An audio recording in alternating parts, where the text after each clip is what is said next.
Cauliflower மல்லிகை. எல்லாரும் cauliflower chilli செய்வாங்க. நாங்கள் டிஃப்ரெண்ட்டாக மல்லிகை செய்கிறோம்.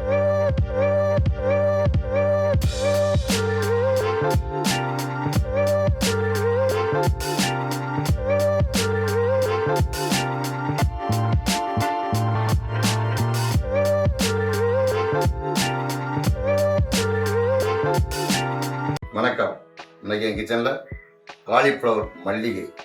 எல்லோரும் காலிஃப்ளவர் சில்லி செய்வாங்க. நாங்கள் டிஃப்ரெண்ட்டாக மல்லிகை செய்கிறோம். மல்லிகைன்னா மல்லிகைப்பூ மாதிரி. காலிஃப்ளவர் சில்லின்னு கடையில் வாங்குவீங்கல்ல, கொஞ்சம் காம்பாக இருக்கும். இது வந்து பூ மட்டும் இருக்கும். அந்த மல்லிகைப்பூ எப்படி இருக்கோ அதே மாதிரி அந்த மொட்டு மட்டும் வச்சு சில்லி போடுவோம். பச்சை மிளகா, புதினா போட்டு. இதுக்கு தேவையான பொருள் நான் சொல்கிறேன்.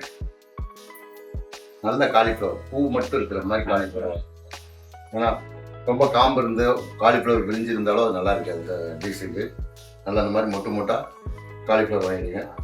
சோம்பு, இஞ்சி பூண்டு பேஸ்ட்டு, பச்சை மிளகா, தேவைக்கேற்ப உப்பு. இதுதான் நம்ம டிஷ்ஷுக்கு போடுற ஐட்டம்.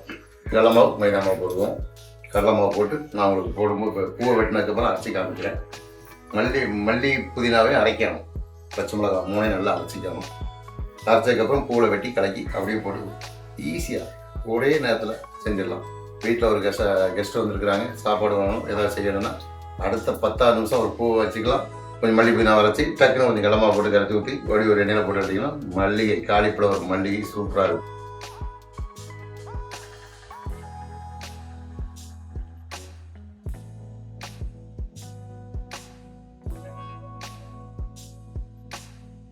மல்லிகைப்பூ மாதிரி இருக்கணும் இந்த பூவு. இந்த மாதிரி உருண்டையா. அதுக்கு பிறகு இது பேர் காலிஃப்ளவர் மல்லிகை. காலிஃப்ளவர் சில்லினா காம்பாக இருக்கும். இது பூ மாதிரி மல்லிகைப்பூ மாதிரியே வெட்டுவோம். மசாலா கலக்கிடலாம். கொஞ்சம் 2 ஸ்பூன் கடலை மாவு போட்டுருக்கிறேன்.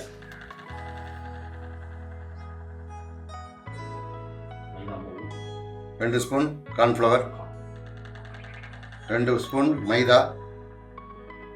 அவ்வளோதான். அதுக்கு இஞ்சி பூண்டு ஒரு பெரிய ஸ்பூனில் 1 ஸ்பூன். இது வந்து ஒரு 25 கிராம் இஞ்சி, 25 கிராம் பூண்டு இருக்கும். மொத்தம் 50 கிராம். இதில் வந்து மல்லி, புதினா, பச்சை மிளகா, சோம்பு எல்லாம் அரைச்சிருக்கிறோம். சோம்புன்னா அந்த மல்லி, புதினா, சோம்பு எண்ணெயில் போடும்போது அது ஒரு மனம் இருக்கும். இது பேர் அதுக்கு தான் மல்லிகை. பச்சை கலர் மல்லிகை, வெள்ளை, மஞ்சள், பச்சை. அதுக்காக தான் இது எல்லாமே போட்டு அரைச்சிருக்கிறோம்.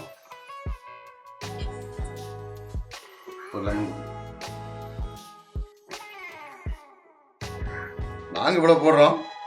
உங்களுக்கு வீட்டுக்கு தேவைக்கு எவ்வளவோ அதுக்கு தகுந்த மாதிரி போட்டு. மல்லி புதினாவோட இது இஞ்சி பூண்டு லெமன் போடும்போது எல்லா சுவையும் அதில் இருக்கும். அதுக்காக தான் லெமன் போடுறோம். கலர் போடக்கூடாது. இந்த மல்லி புதினாவோட கலரே போதும். உப்புக்கு தகுந்த மாதிரி ஒரு உப்பு. கொஞ்சம் மாவு பத்தாது, பூ நிறையா இருக்குது. மறுபடியும் 1 ஸ்பூன் மைதா போடுறோம். மறுபடியும் 1 ஸ்பூன் கார்ன்ஃப்ளவர் போடுறோம். 1 ஸ்பூன் கடலை மாவு போடுறோம். கலக்கி போடலாம்.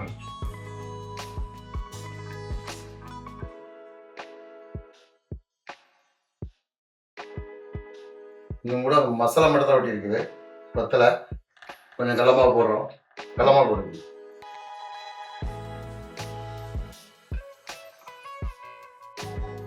கடலை மாவு நல்லா கலர் கொடுக்கும்.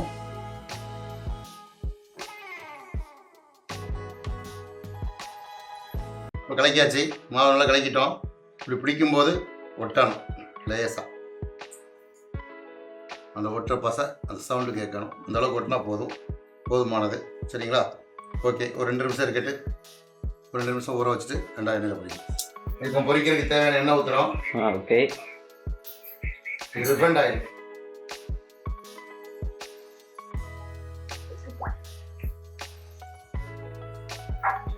எண்ணெய் காஞ்சிருக்கு.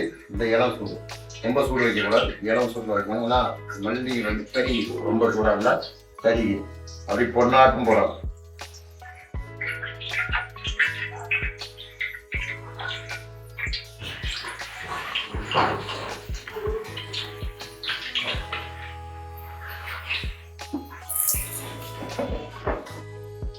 நம்ம 1/4 மணி நேரம் ஊறி வச்சிருக்கிறோம்.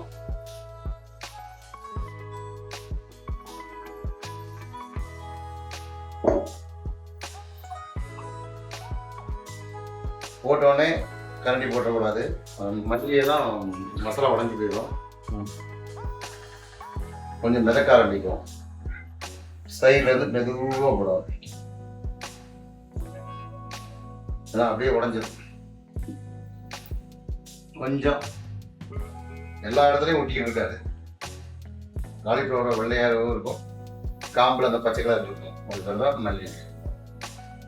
எண்ணெய் கம்மியாக இருந்துச்சு, எண்ணெய் சூடு கம்மியாக இருந்தால் அந்த மசாலாவுக்கு மல்லிகையோட மசாலா கொதிக்கி போயிடும். அதனால் எண்ணெயும் ஒரு புதமான சூடு இருக்கணும். போட்டதுக்கப்புறம் கொஞ்சம் சூடு அதிகமாக வச்சுருக்கணும்.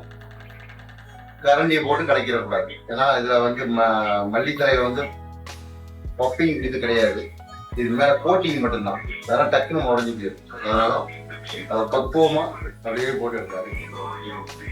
சரிங்களா? அப்படி இருக்கிறது அந்த மாதிரி கதையை வந்தோடனே மேலே மதக்க ஆரம்பிச்சிடும்.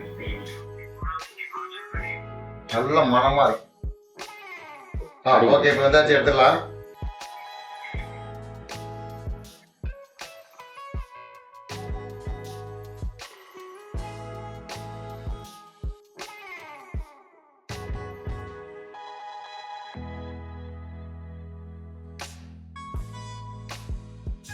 அந்த மாதிரி மொறுன்னு காலிஃப்ளவர் மல்லிகை.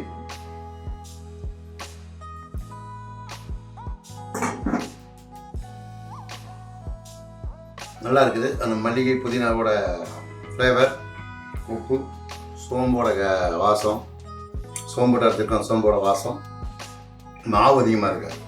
நல்லா மொறுன்னு இருக்கும். நீங்களும் வீட்டில் செஞ்சு பாருங்கள். என்னோட ஃபீட்பேக் கொடுங்க. நன்றி, வணக்கம். மகிஷா ராஜன்.